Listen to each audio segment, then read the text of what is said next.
تاریخ کے اوراق میں معاشی پابندیوں اور سماجی بوائیکاٹ کی بے شمار کہانیاں دفن ہیں، لیکن آج ہم اس گہرے جائزے میں جس واقعے کو دیکھنے جا رہے ہیں اس نے واقعی انسانی برداشت کی تمام حدیں پار کر دی تھیں۔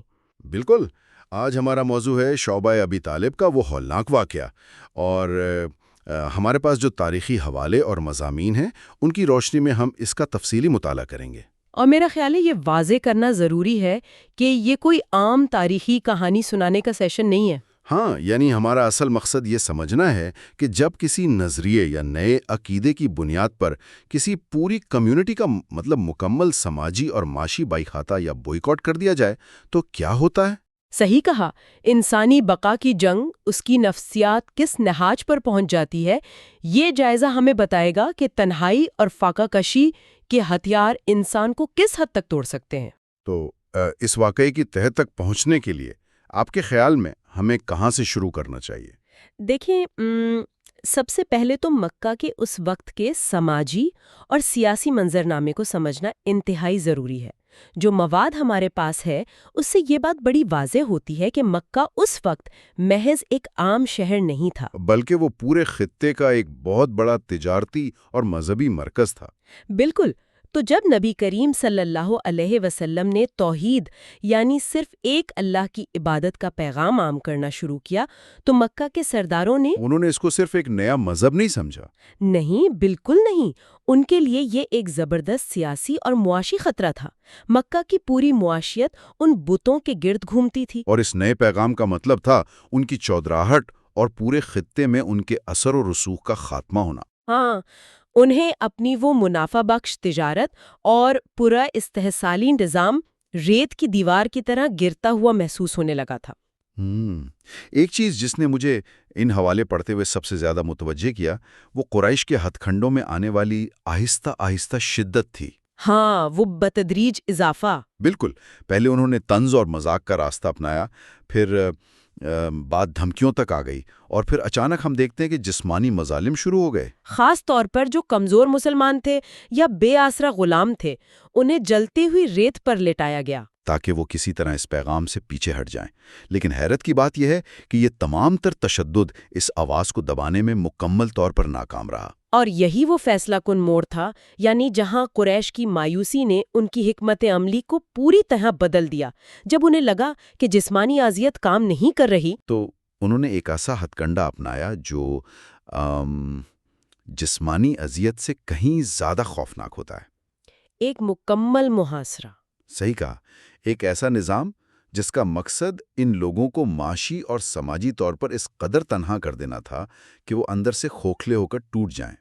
انہوں نے ایک پوری کمیونٹی کا معاشیہ بند کرنے کا ایک نہایت منظم اور شفاقانہ منصوبہ ترتیب دیا۔ اور اس منصوبے کی جو تفصیلات ملتی ہیں وہ سچ میں دل دہلا دینے والی ہیں۔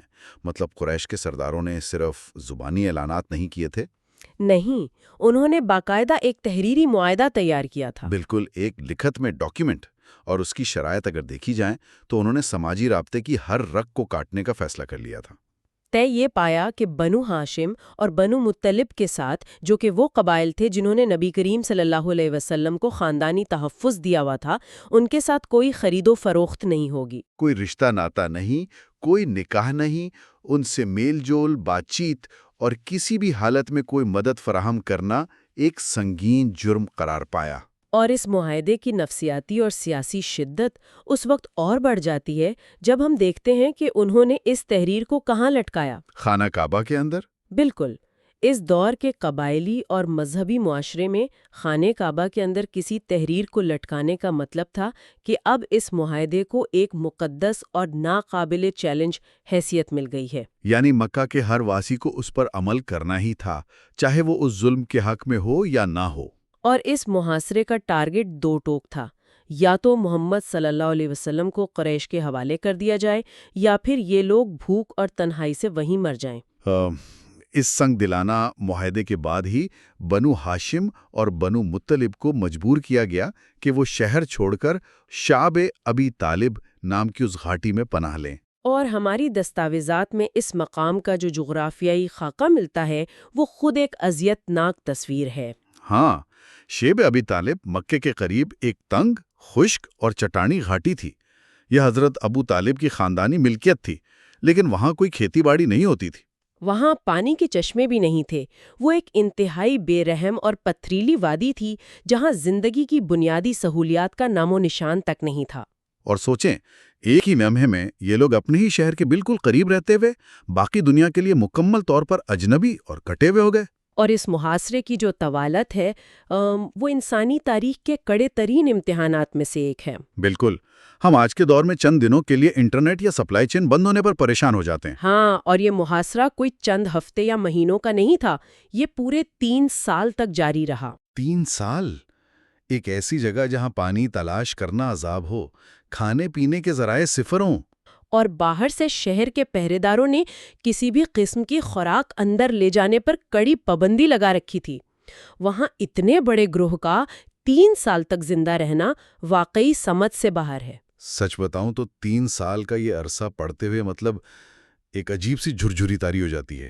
بالکل، تاریخ کے ان اوراق میں ایسی تلخ حقیقتیں درج ہیں جو انسانیت کو شرما دیتی ہیں۔ جب ان کا جمع شدہ راشن ختم ہو گیا تو بقا کی اس جنگ نے انہیں درختوں کے سوکھے پتے اور چھالے ابال کر کھانے پر مجبور کر دیا۔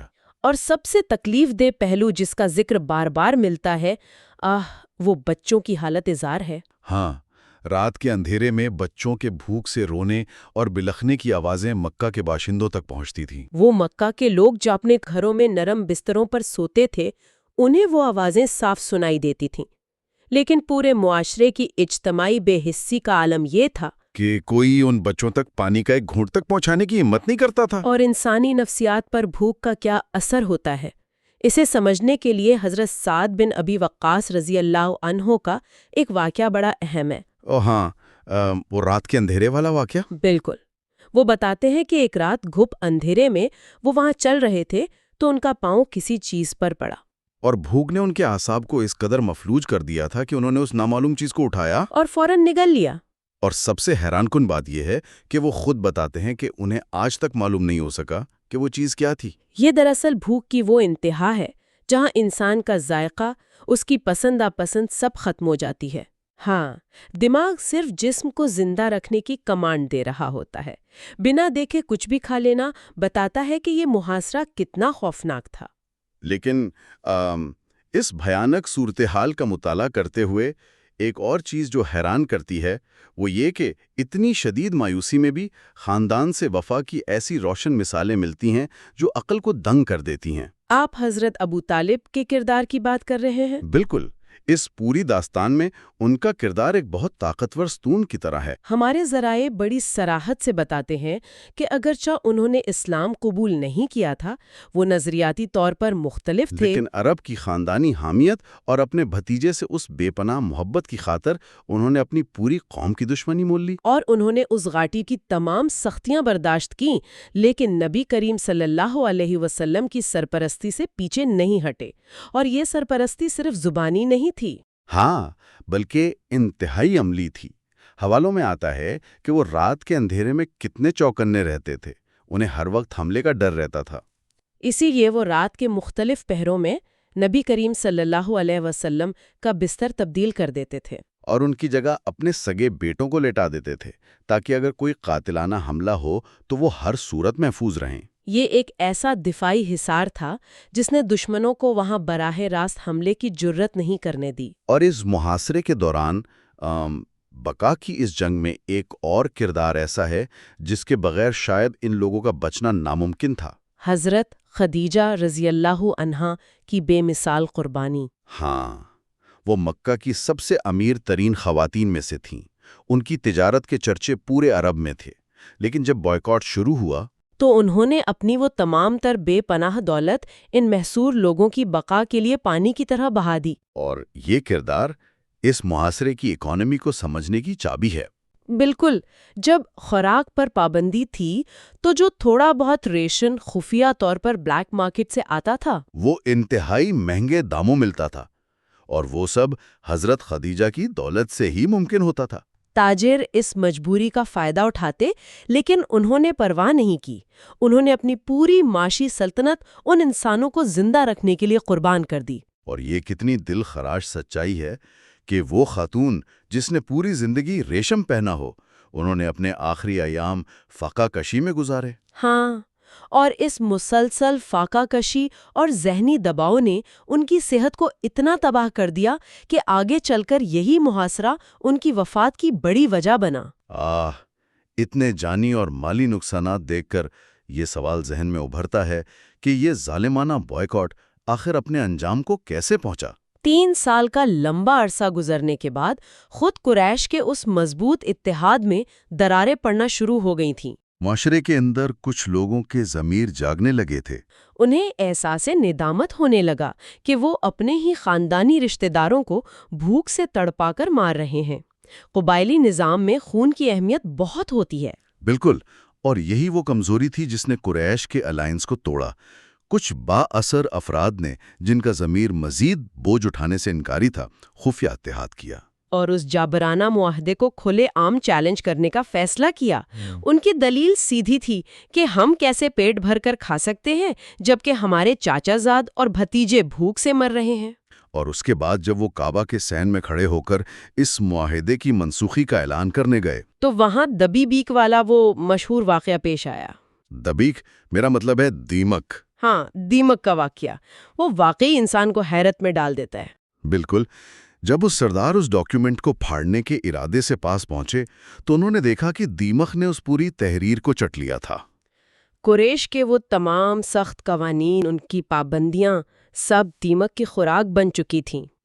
اور سب سے چونکا دینے والی بات یہ تھی کہ اس پوری دستاویز میں صرف وہ حصہ بچا تھا جس پر اللہ کا نام لکھا ہوا تھا۔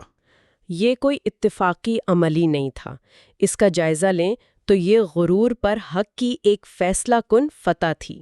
صحیح، انسان کے بنائے ہوئے ظالمانہ اور متکبرانہ قانون فطرت کے ایک چھوٹے سے کیڑے کے سامنے بے بس ہو گئے۔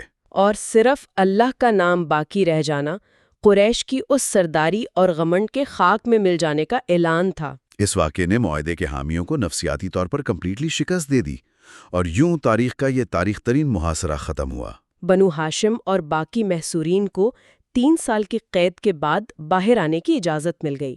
لیکن جب ہم غور کرتے ہیں تو اس آزادی اور رہائی کی قیمت بہت بھیانک تھی۔ ہاں، جب وہ لوگ واپس عام زندگی میں آئے تو وہ جسمانی اور معاشی طور پر مکمل تباہ ہو چکے تھے۔ ان 3 سالوں نے اپنے پیچھے کمزوری اور صدمات کے ایسے نشان چھوڑے تھے جن کا ازالہ ممکن نہیں تھا۔ محاصرے کے اثرات کبھی اس کے ختم ہونے پر ختم نہیں ہوتے۔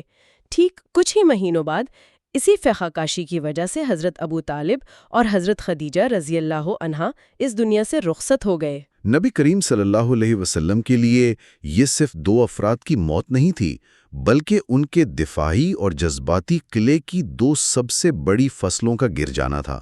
ایک طرف وہ تھے جو بیرونی خطروں کے سامنے ڈھال تھے، اور دوسری طرف وہ جن کا سہارا اندرونی اور مالی طور پر سب سے مضبوط تھا۔ ان دونوں کا ایک کے بعد ایک چلے جانا اتنا بڑا صدمہ تھا کہ اسلامی تاریخ نے اس پورے سال کو عام الحزن یعنی غم کا سال قرار دیا۔ اگر ہم ان تمام حوالوں کا حتمی جائزہ لیں تو ایک انتہائی طاقتور پہلو ابھر کر آتا ہے۔ اور وہ کیا ہے؟ وہ یہ کہ اتنی شدید جسمانی اذیت، سماجی تنہائی اور اپنے سب سے پیاروں کو کھونے کے باوجود ان ابتدائی مسلمانوں کے ایمان میں ذرہ برابر بھی درار نہیں آئی۔ ہاں، یہ پوائنٹ بہت زبردست ہے۔ وہ اندر سے ٹوٹے نہیں، اور اس کی وجہ تھی وہ روحانی اور نفسیاتی تربیت جو ان 3 سالوں میں ہو رہی تھی۔ بالکل، ان پریشانیوں کے دوران قرآن کی جو آیات نازل ہو رہی تھیں وہ پچھلی قوموں کے صبر کے قصے سنا کر ان کے دلوں کو مضبوط کر رہی تھیں۔ تو یعنی شیب ابی طالب کا وقت صرف ایک سزا نہیں تھی، بلکہ یہ ایک ایسی بھٹی تھی جس میں جل کر وہ لوگ کندن بن رہے تھے۔ صحیح کہا آپ نے، ایک ایسی تربیت گاہ جس نے ثابت کیا کہ جب نظریہ پختہ ہو جائے تو شدید آزمائش انسان کو توڑنے کے بجائے فولاد بنا دیتی ہے۔ اور واقعی دنیا کی کوئی بڑی تبدیلی ایسی قربانیوں کے بغیر ممکن نہیں۔ بالکل۔ تو آج کے اس تفصیلی جائزے کو اگر ہم سمیٹیں تو حق اور انصاف کا راستہ کبھی آسان نہیں ہوتا۔ اور جب پورا نظام آپ کے خلاف ہو جائے تو اجتماعی اتحاد ہی سب سے بڑی طاقت بنتی ہے۔ یہی وہ پیغام ہے جو شیب ابی طالب کی وہ سنگلاگ گھاٹی آج بھی ہمیں دیتی ہے رات کتنی ہی گہری اور طویل کیوں نہ ہو، آخر حق کی صبح ضرور طلوع ہوتی ہے۔ جیسے وہ دبیک دیمک زدہ معاہدہ اپنے انجام کو پہنچا۔ ایسی بے لوث قربانیاں تاریخ کا دھارا بدلنے کی صلاحیت رکھتی ہیں۔ بالکل، اس میں کوئی شک نہیں۔ اور اس سے پہلے کہ ہم اپنا یہ جائزہ ختم کریں، ہمارے سننے والوں کے لیے ہم ایک سوال چھوڑ کر جانا چاہتے ہیں، ایک ایسا پہلو جو ان تاریخی حقائق سے بھی آگے کی سوچ کو جنم دیتا ہے۔ جی ضرور۔ ہم نے دیکھا کہ اس بھوک اور تنہائی نے ان لوگوں کو ایک مضبوط گروہ میں بدل دیا، لیکن ذرا ان کی نفسیاتی کیفیت پر غور کریں۔ ہاں، جب ایک کمیونٹی 3 سال تک اتنا شدید صدمہ اور موت جیسی تنہائی برداشت کرنے کے بعد واپس اسی شہر اور اسی معاشرے میں آتی ہے جس نے انہیں مٹانے کی ہر کوشش کی ہو، تو وہ اس ٹوٹے ہوئے سماجی تعلق کو واپس کیسے جوڑتی ہوگی؟ بالکل یہی، ایک ظالم اور ایک مظلوم جب محاصرے کے بعد انہی گلیوں اور انہی بازاروں میں دوبارہ سامنا کرتے ہیں تو کیا وہ لوگ، وہ رشتے، وہ معاشرہ کبھی پہلے جیسا ہو سکتا ہے؟ یہ سچ میں بہت گہرا سوال ہے نفسیات کے حوالے سے۔